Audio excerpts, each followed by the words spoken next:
Assalamualaikum. Alhamdulillah. Mudah-mudahan kabar Asma baik ya. Mudah-mudahan kabar rekan-rekan sekalian juga baik ya. Ini dari fansnya Cucifa rame banget ya soal nikah tanpa pacaran. Ayo kita usahakan, kita doakan yang terbaik ya untuk project yang mudah-mudahan ada jalan ya. Tapi yang jelas untuk sebuah untuk satu project ya.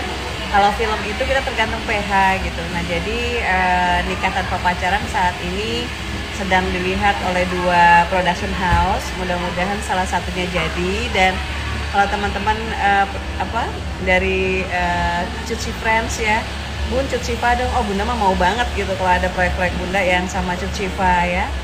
Kemudian pas kemarin ngeliat Bunda tuh bukan penggemarnya jarang ngefans gitu sama aktor gitu ya. Tapi pas kemarin dilihat-lihat sih ya kalau Cucifa sama Rizky Nazar keren sih ya gitu. Tapi yang mudah-mudahan aja. Tapi yang pertama adalah minta doanya teman-teman semua ya, mudah-mudahan naskah nikah tanpa pacaran yang saat ini sedang dipelajari sama dua PH ya, mudah-mudahan berjodoh, mudah-mudahan jadi diadaptasi. Itu yang pertama doanya. Yang kedua buat teman-teman yang berharap Cucifa yang memainkan sebagai Aira, aku sangat bisa membayangkan itu Cucifa. Tapi adik kita ini juga sibuk banget ya. Tapi mudah-mudahan kalau ada langkah ya kayak di film Gaza kan kita nggak tahu ya, tiba-tiba pas Syifanya bisa gitu. Jadi kalau jodoh insya Allah mudah-mudahan kayak kemana. Yang pengen ada yang bilang Bun Cucifa sama Reval Hadi gitu ya, Bun Cucifa sama Rizky Nazar gitu ya. Bismillah pokoknya mudah-mudahan. Tapi yang pertama naskahnya dibeli dulu sama PH ya. Kalau naskahnya udah deal sama PH enak nih, tinggal kita mengusulkan ke PH-PH tersebut pemain yang teman-teman suka ya, idolanya kalian semua ya. Oke, terima kasih sangat mencintai Indonesia, hormat saya. Thank you Yahya Kainar. By the way, my book just translated and published in Turkey. The title is Assalamualaikum Peking, or in Indonesia Assalamualaikum Beijing, published by Nelsi Publication. So hope you like the book. That actually my first book that published in Turkey. So hope the Turkish readers love the books. By far I receive quite good comments, testimony from the readers from Turkey that just completed the book. So anyone from Turkey, hope you like the book Assalamualaikum Peking, one of Asma Nadia most best-selling novel, and also already become movie, and the movie also one of the 7 box office movie in Indonesia when it was released. So hope you like the book by Nelsi Publication Assalamualaikum Beijing, and hopefully there are more Asma Nadia books will be translated in and published in and reach the Turkish readers. Oke, ya semoga bisa Rizky Nazar dan Cucifa. Pasti best sih, chemistry-nya bagus dan cantik, ganteng, cocok banget. Amin ya. Asma ikut mengaminkan aja. Semangat Bunda. Assalamualaikum Kak Asma, ini dari Aib Muhammad. Boleh dong tips and triknya dalam membuat sebuah novel. Oke. Kalau terkait menulis novel ya, karena novel itu perlu nafas panjang ya. Yang pertama premisnya harus jelas dulu ya. Jadi Aib bikin dulu premisnya ya. Premis itu kayak satu kalimat yang merupakan super inti dari cerita. Menyebut tokoh utama, apa yang ingin diraih tokoh utama, kemudian apa halangannya, apa kendala dia untuk mencapai impiannya, atau satu konflik penyelesaiannya kayak gimana gitu ya, tantangannya gimana. Jadi dalam satu kalimat itu, atau minimal buat sinopsis yang jelas terkait novelnya yang direncanakan. Kemudian dari sinopsis itu bisa dua. Pertama, teman-teman buat kerangka karangan, bisa bikin kerangka karangan terpisah atau kerangka cerita atau outline ya, buat kerangkanya.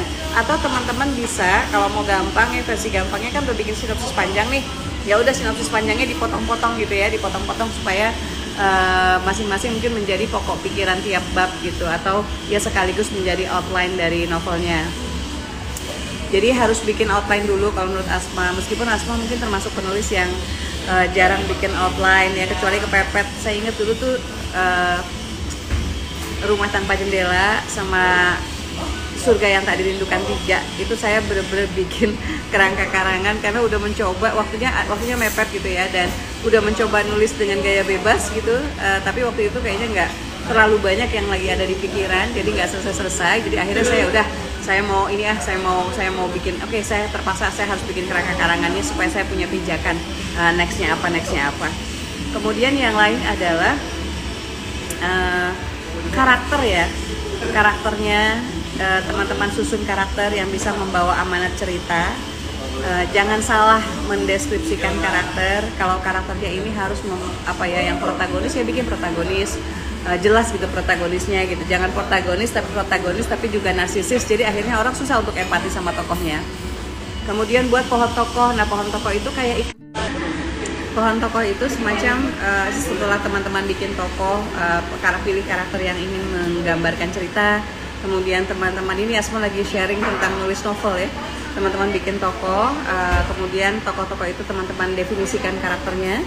Setelah teman-teman definisikan karakternya, jangan lupa dari tokoh-tokoh itu ya kaitan satu sama lain apa. Itu biasanya disebut pohon tokoh. Kemudian kalau untuk novel itu biasanya tidak hanya satu konflik, jadi kita bisa multi konflik. Makasih ya Mas.